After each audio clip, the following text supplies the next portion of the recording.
सभी शिक्षक साथियों को मेरा नमस्कार। एक बार फिर से आपके अपने YouTube channel HRSB education and motivation पर आप सभी का स्वागत है। साथियों, बेसिक शिक्षा विभाग से जुड़ी हुई अपडेट्स बिग ब्रेकिंग न्यूज़ में है, जो उत्तर प्रदेश के सरकारी दफ्तरों में 50% उपस्थिति को लेकर के है। माननीय मुख्यमंत्री जी का आदेश निर्गत हुआ है। जानिए क्या स्कूलों में भी लागू होगी ये व्यवस्था। जूनियर वर्ग के बच्चों को आर्टिफिशियल इंटेलिजेंस पढ़ाने की तैयारी। क्या बच्चों को आखिरकार आर्टिफिशियल इंटेलिजेंस के अंतर्गत क्या पढ़ाया जाएगा जूनियर वर्ग के बच्चे यानी कक्षा 6, 7, 8 के स्टूडेंट्स के लिए। यदि आप चाहते हैं इसी प्रकार के अपडेट्स आपको बेसिक शिक्षा से जुड़ी हुई आप एक ही प्लेटफॉर्म पर मिलती रहे तो इस चैनल को सब्सक्राइब कर लीजिए और देखिए हमारे साथ इस वक्त की बेसिक शिक्षा विभाग से जुड़ी हुई अपडेट्स।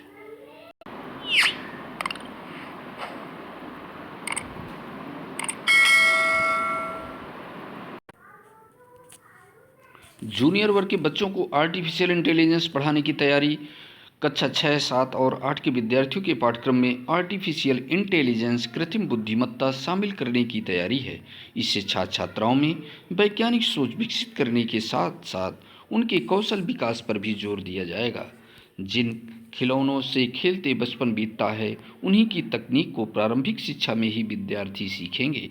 तमाम मशीनों जैसे जेसीबी, डस्ट स्वीपिंग व हाइड्रोलिक वाली मशीनों की कार्यप्रणाली, उसके संचालन में प्रयोग होने वाले सिद्धांतों व उनका जीवन में किस तरह प्रयोग हो सकता है, इसे जान सकेंगे।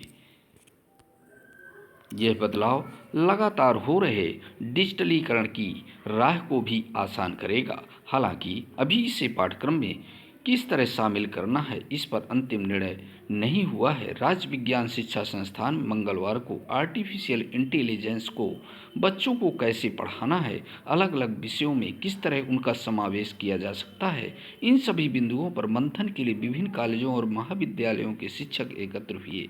सभी ने अपने विचार साझा किए। खासकर गणित, विज्ञान और कृषि के पाठ्यक्रम में इसे शामिल करने पर मंथन चल रहा है। कंप्यूटर विज्ञान के विशेषज्ञ श्री विश्वनाथ मिश्र जी ने बताया कि रोबोटिक्स के साथ बड़ी बड़ी मशीनों के संचालन में आर्टिफिशियल इंटेलिजेंस का प्रयोग होता है। यह चीज़ें सामान्य विद्यार्थी नहीं समझते। समझ विकसित करने के लिए प्रारंभिक स्तर से ही जूनियर वर्ग के विद्यार्थियों में आर्टिफिशियल इंटेलिजेंस के बारे में बताने व तकनीक से उसके जुड़ाव को समझाया जाएगा तो बेहतर नतीजे मिलेंगे। गणित, विज्ञान और कृषि की पुस्तकों में चित्रों की मदद से गणना के तरीकों को व्यवहारिक प्रयोग के साथ बड़ी मशीनी संरचनाओं को बताया जा सकता है। छात्र को मृदा परीक्षण में प्रयोग होने वाली मशीनों के तरीके समझाए जा सकेंगे। विषय विशेषज्ञों का कहना है कि यदि विद्यार्थी आर्टिफिशियल इंटेलिजेंस को समझने लगेंगे तो उनका कौशल विकास आसान हो जाएगा और नवाचार दिखेंगे। उत्तर प्रदेश में सरकारी दफ्तरों में 50% कार्मिकों के साथ ही अब होगा काम। जानिए क्या स्कूलों में भी लागू होगी यह व्यवस्था। उत्तर प्रदेश में कोरोना वायरस संक्रमण की तीसरी लहर की गति पकड़ने के साथ ही सीएम योगी आदित्यनाथ जी ने सतर्कता भी बढ़ा दी गई है। सीएम योगी आदित्यनाथ जी ने कोविड-19 के प्रबंधन के लिए गठित उच्च स्तरीय टीम 09 की बैठक में कोरोना संक्रमण के बढ़ते प्रसार को देखते हुए नई गाइडलाइन भी जारी कर दी है। उन्होंने निर्देश दिया कि प्रदेश के सभी सरकारी दफ्तरों में 50% कार्मिकों के साथ ही कार्य कराएं। किसी भी कीमत में 50% से अधिक कर्मी एक समय में किसी भी दफ्तर में ना आएं। मुख्यमंत्री योगी आदित्यनाथ जी ने कहा कि राज्य सरकार प्रदेशवासी के जीवन और आजीविका की सुरक्षा के लिए संकल्पित है।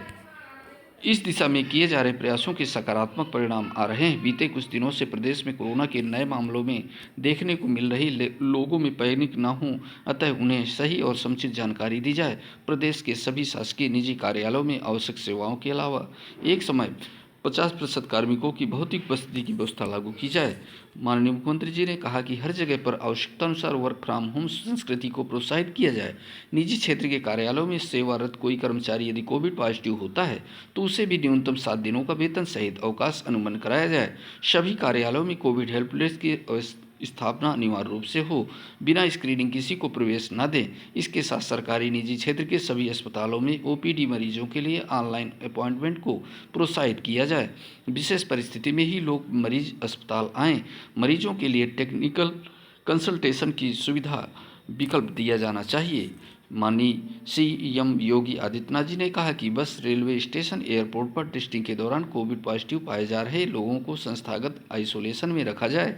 इनके लिए सभी जगह पर क्वारंटीन सेंटर, भोजन और समुचित उपचार की पुख्ता व्यवस्था की जाए। लोगों को मास्क पहनने, टीका कवर लेने और सोशल डिस्टेंसिंग के लिए प्रेरित किया जाए। बचाव का ये सर्वोत्तम प्राथमिक उपाय है। माननीय मुख्यमंत्री जी ने बैठक में निर्देश दिए कि जनपदों में integrated Covid command and control centre ICC को सातों दिन 24 घंटा एक्टिव रखा जाए। पूर्व की भांति वहां नियमित बैठकें आयोजित की जाएं। आईसीसी में विशेषज्ञ चिकित्सकों का पैनल मौजूद रहे। लोगों को टेक्निकल कंसल्टेशन की सुविधा दी जाए। आईसीसी हेल्पलाइन नंबर सार्वजनिक कर इसका व्यापक प्रचार प्रसार किया जाए। लोग किसी जरूरत पर तत्काल वहां संपर्क कर सकते हैं। हर जिले के नोडल अधिकारियों को उनके संबंधित जनपदों में 3 दिवसीय प्रवास पर भेजा जाए।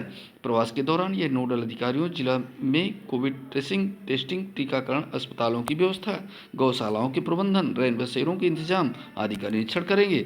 आवश्यकता अनुसार व्यवस्थाओं को दुरुस्त करेंगे। उन्होंने कहा कि इस दौरान सभी औद्योगिक इकाइयाँ चालू रहेंगी। चीनी मिलें भी चलती रहेंगी। रात में चलने वाली औद्योगिक इकाइयों के कार्मिकों को आवागमन की छूट दी जाए। ये महत्वपूर्ण अपडेट थे साथियों। ये सीएम ऑफिस से आपके जो है ये ट्वीट किया गया है। प्रदेश के सभी शासकीय निजी कार्यालयों में आवश्यक सेवाओं के अलावा एक समय में 50% कार्मिकों की भौतिक उपस्थिति की व्यवस्था लागू की जाए। आवश्यकता अनुसार वर्क फ्रॉम होम संस्कृति को प्रोत्साहित किया जाए। माननीय योगी आदित्यनाथ जी की ट्वीट किया गया है। यह 10 जनवरी 3:30 पर यह अपडेट्स आया था। माननीय सीएम योगी आदित्यनाथ जी ने कहा, विधानसभा चुनाव को देखते हुए प्रदेश में टीकाकरण कार्य को और तेज करने की जरूरत है। घोषित निर्वाचन कार्यक्रम के अनुसार चरणबद्ध रूप से जनपदों को चिन्हित करते हुए 100% टीकाकरण का लक्ष्य तय किया जाए। मतदान तिथि के 10 दिन पहले तक संबंधित जनपद के हर एक नागरिक को टीका कवर मिलना सुनिश्चित किया जाए। इस नवीन नीति के अनुसार विस्तृत कार्य योजना आज शाम तक तैयार कर प्रस्तुत की जाए। ये साथियों महत्वपूर्ण अपडेट्स थी जो शिक्षा विभाग से जुड़ी हुई थी, और नए अपडेट्स आपको इसी प्लेटफॉर्म पर मिलते रहेंगे। तब तक के लिए जय हिंद, स्वस्थ रहें, मस्त रहें।